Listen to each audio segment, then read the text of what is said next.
My high school crush showed up at my door 10 years later. Guys, I literally haven't been able to sleep for the past 3 days because of what happened. I'm still processing everything and I need to vent because, honestly, I don't know what to think anymore. My entire life flipped upside down in a matter of minutes, and now I'm questioning everything I thought I knew about myself. So, to give some context, my name is Derek. I'm 28 years old. I live in Portland, Oregon, and I've been married to my wife Whitney for 4 years. We have a good life. She works as a nurse at the local hospital, and I'm an accountant at a small firm. Nothing too exciting, but we were happy. At least, I thought we were. The story begins last Friday. Whitney had gone to her night shift at the hospital, so I was home alone watching Netflix and eating cold pizza when the doorbell rang around 9:30 p.m. It was weird because we don't usually get visitors at that time, especially on a Friday night. I figured it was a lost delivery driver or maybe our elderly neighbor, Mrs. Henderson, who sometimes needs help with something. But when I opened the door, I literally froze. It was Madison Clark. You guys have to understand, Madison was that girl in high school. You know, the one who looks like she was sculpted by the gods? That was her. Wavy blonde hair, movie star blue eyes, and a smile that could make any 16-year-old forget how to breathe.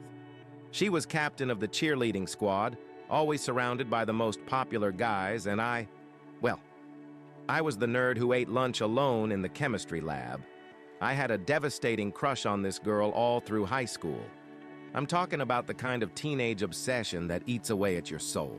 I used to write her name in the margins of my notebooks, daydream in class about impossible scenarios where she'd actually notice me. And I even wrote her a love letter I never had the guts to give her. Obviously, she barely knew I existed.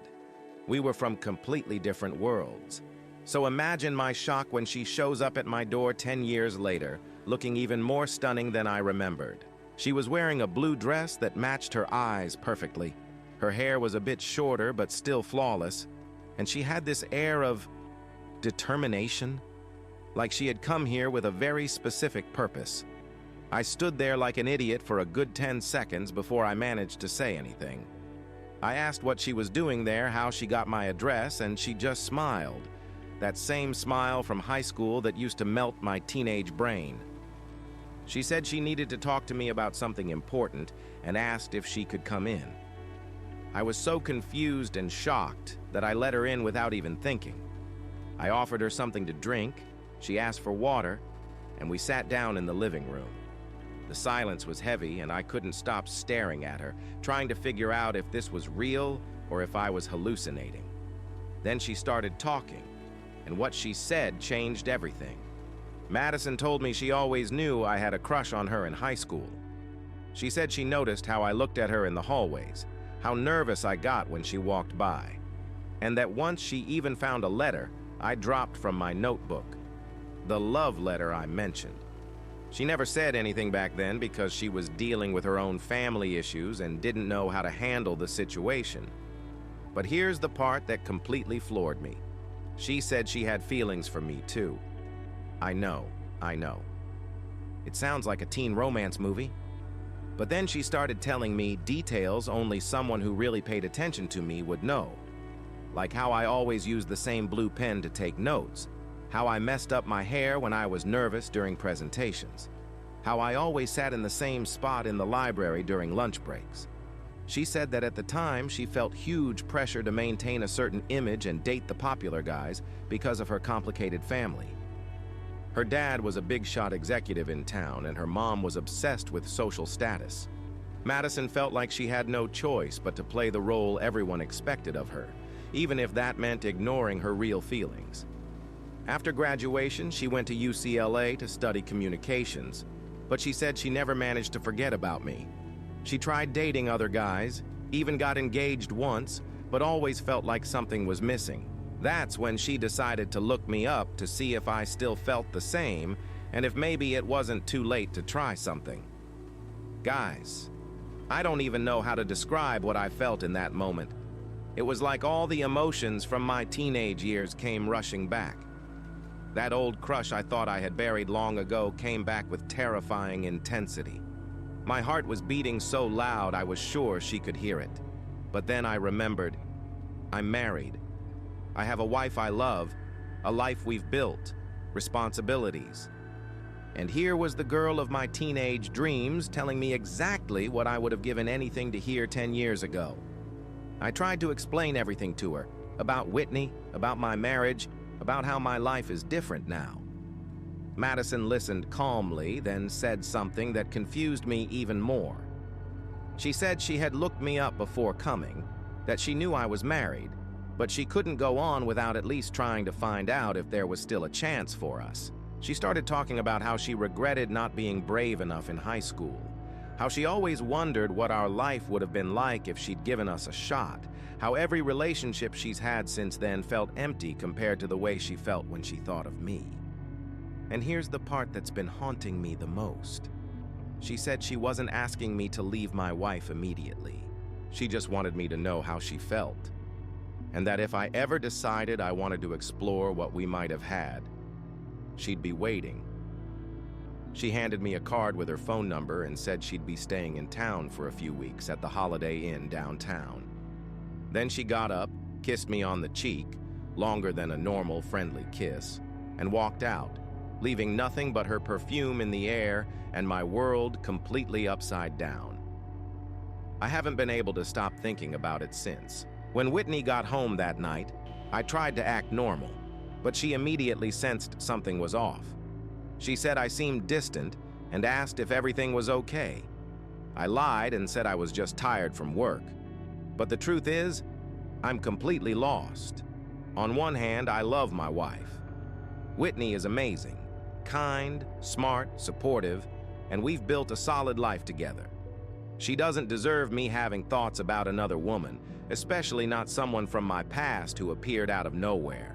On the other hand, I can't deny that I still feel something for Madison. Maybe it's just nostalgia. Maybe it's the fantasy of an unfinished teenage dream, but it feels real. And the fact that she said she always had feelings for me too, that changed how I see my entire past. I've started questioning whether I'm really happy in my marriage or if I've just settled into a safe, predictable life. Whitney and I met in college through mutual friends. Our relationship has always been stable. No major drama, but also none of that passionate, fiery love you see in movies. I always thought that was Hollywood nonsense, that real relationships were about companionship and compatibility.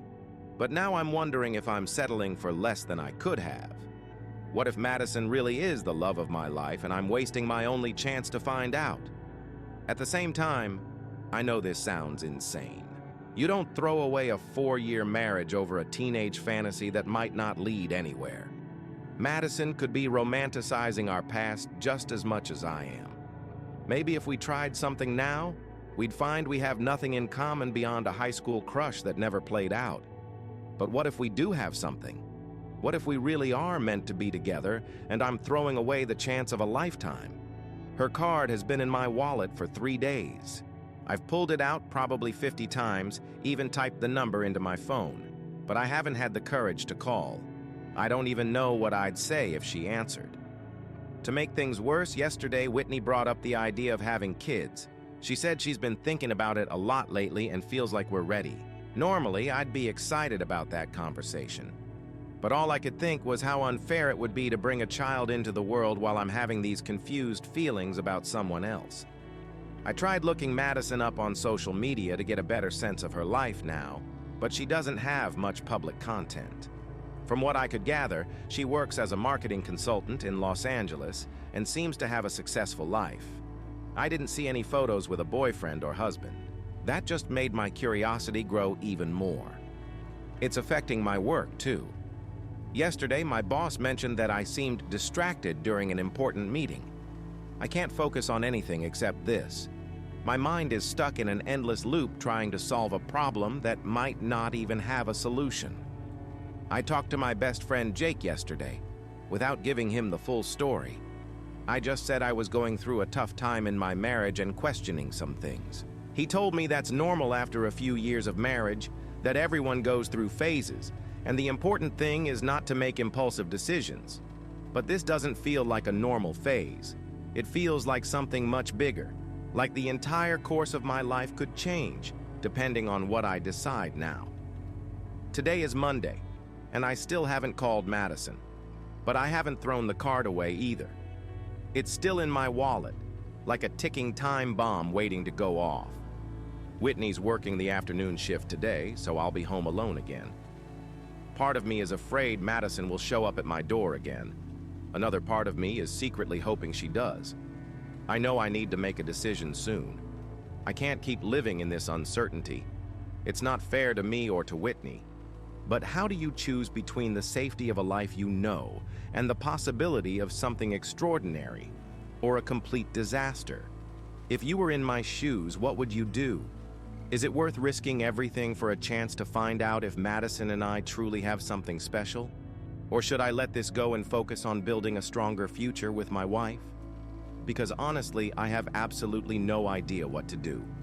Comment. What would you do in this situation? If you like this video, don't forget to like and share so we can bring you more stories like this. Keep an eye out for more stories. Hope you have a good day.